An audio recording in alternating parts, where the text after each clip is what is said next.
how's the online training process been from not just the subscription, which is the vault we talk about, that's $7, but like the apprenticeship, which essentially the suspension masterclass grew into that because I felt like I had to incept the idea to the students, because once they understood how I was teaching using the cameras, it kind of has eaten a large section of the business. I really like learning online. I didn't find it a hard concept. I think I've done a couple of different online classes. I like your approach. Like, I find it really easy to just be like, this is what my client's dealing with, and then you just kind of show me on your client. And I mean, I think the only downfall is that I don't know what it feels like to get a massage of this type, but I just have to find another RMT to do it with. Yeah.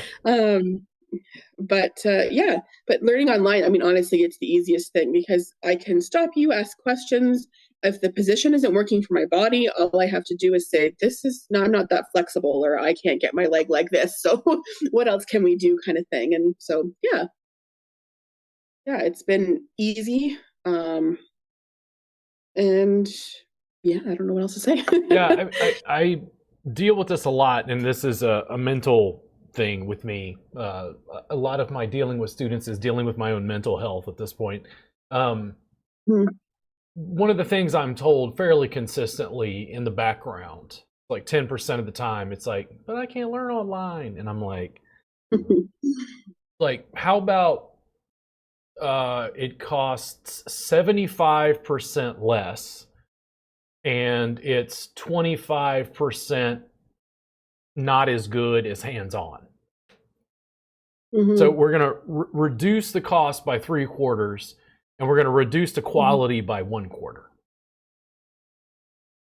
Like, would you want to buy that? And they're like, huh? I'm like, no, but hands-on. And I'm like, you want Robert's Magic Touch? If you go to robertsmagictouch.com, can you? And they're like, oh, Robert, but hands-on. And I'm like, if you work with somebody in your studio and I'm working with both of you and you give and receive, you're technically getting hands-on instruction. And I didn't have to travel to Austin to do it. Yeah. It's the thing is, I feel, how do I do this? I want to say it's like a moral or an ethical thing. I've got to deal with this over time. So one of the things that's happened with clients is, over time, I continue to raise the fee on my clients. And the reason I was raising the fee is because there's so many hours in a day and I can't make more money because I'm only seeing one client at a time. So eventually, when you get to a point you raise your fees high enough, it starts to like push clients away. Because I was starting to teach students. So you work with students, and guess what's happening now? I'm going to have to start raising the fee for the individual students and pushing them back towards group training online because I'm completely overwhelmed. And I don't want to make it so expensive that therapists can't afford it, but I think also a big part of what's happening with what I'm trying to teach is there's a real challenge with social proof. For massage therapists, brick and mortar and having a facility and a franchise and hiring staff is a big component of social proof for them. The fact that I don't have that, and the fact that I don't even want to provide it, has hurt the business, because if I was showing footage from the studio that I owned that I was paying rent on to the landlord and filming and photo documenting, massage therapists would listen. If I show them what I'm doing in my studio, that's just that guy. Like, it's not a real thing. The difference is if I move towards small group trainings where, let's say there's 6 groups, meaning you and a partner, or just you and whoever you're working on. So there's 5 or 6 of you at a time. I suspect what's going to happen slowly is I have to mess with Zoom and Zoom settings.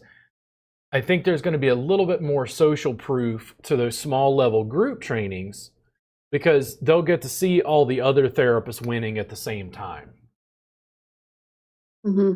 I don't want to raise fees where it's so expensive therapists can't afford it, But at the same time, I'm like, guys, you could basically just watch what I did in the vault for $7 a month, and you can see every class I've taught since 2017.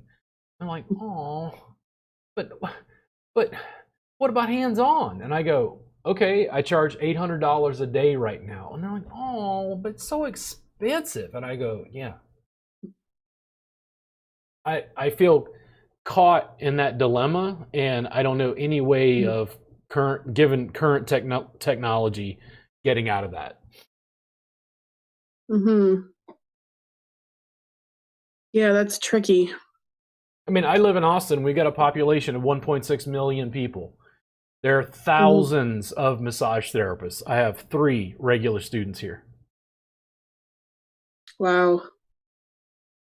That just blows my mind. I don't know. Like, it's I can't. Well, I don't know. Maybe just because sorry, go ahead. Well, I mean, the thing is, one, what I teach isn't for everybody. And does a student want to come in and pay $600 for a 3-hour session? Did they want to pay $800 a day for a day training? Most of the therapists, just like most therapists in most locations, they want to take a group class to get their CE credit so they can renew their license. And they primarily just want to tack on service. It's a modality they can add to whatever they're already doing on a table. Yeah. Well, I think some of the problem with that is that you're looking at it as a modality. You're not looking at it as, how do I treat a whole person? You know, like, I don't know, like I do what you've taught me, but I also have a whole arsenal of different techniques and theories and classes that I've taken over the years that I also incorporate. So I know that my Thai massage or mat-based massage is different than yours, but it's just, that's how I approach, I guess, the body is just on the mat, not as a modality, like not the technique as a modality to use during a Swedish massage or during does that make sense? I mean, I look at this and I have to a point, an outsider's perspective. When I look at branding and sales and marketing within the massage industry, the massage therapist wants 80% of what they taught in school to count. And they want to change the other 20% to, like, let's add some stretch and do some this and active release. And they just want some cupping. We're going to tack on to that main service. And I went, maybe this isn't a great service for pain relief to begin with. Why don't we start over with the mat? And they go, but no, I don't. My clients want massage. And I'm like, no, massage is what you've been selling them. Let's give them a different solution. One that's more effective and it's easier on your body. And I'd say it's easier to sell and market. What? Yeah, once people know what it is, I feel like then, like, I don't know, I've transitioned probably 80% of my clients. So I lost maybe 20% of my clients, which was kind of like, whoa, but still at the end of the day, I'm way happier.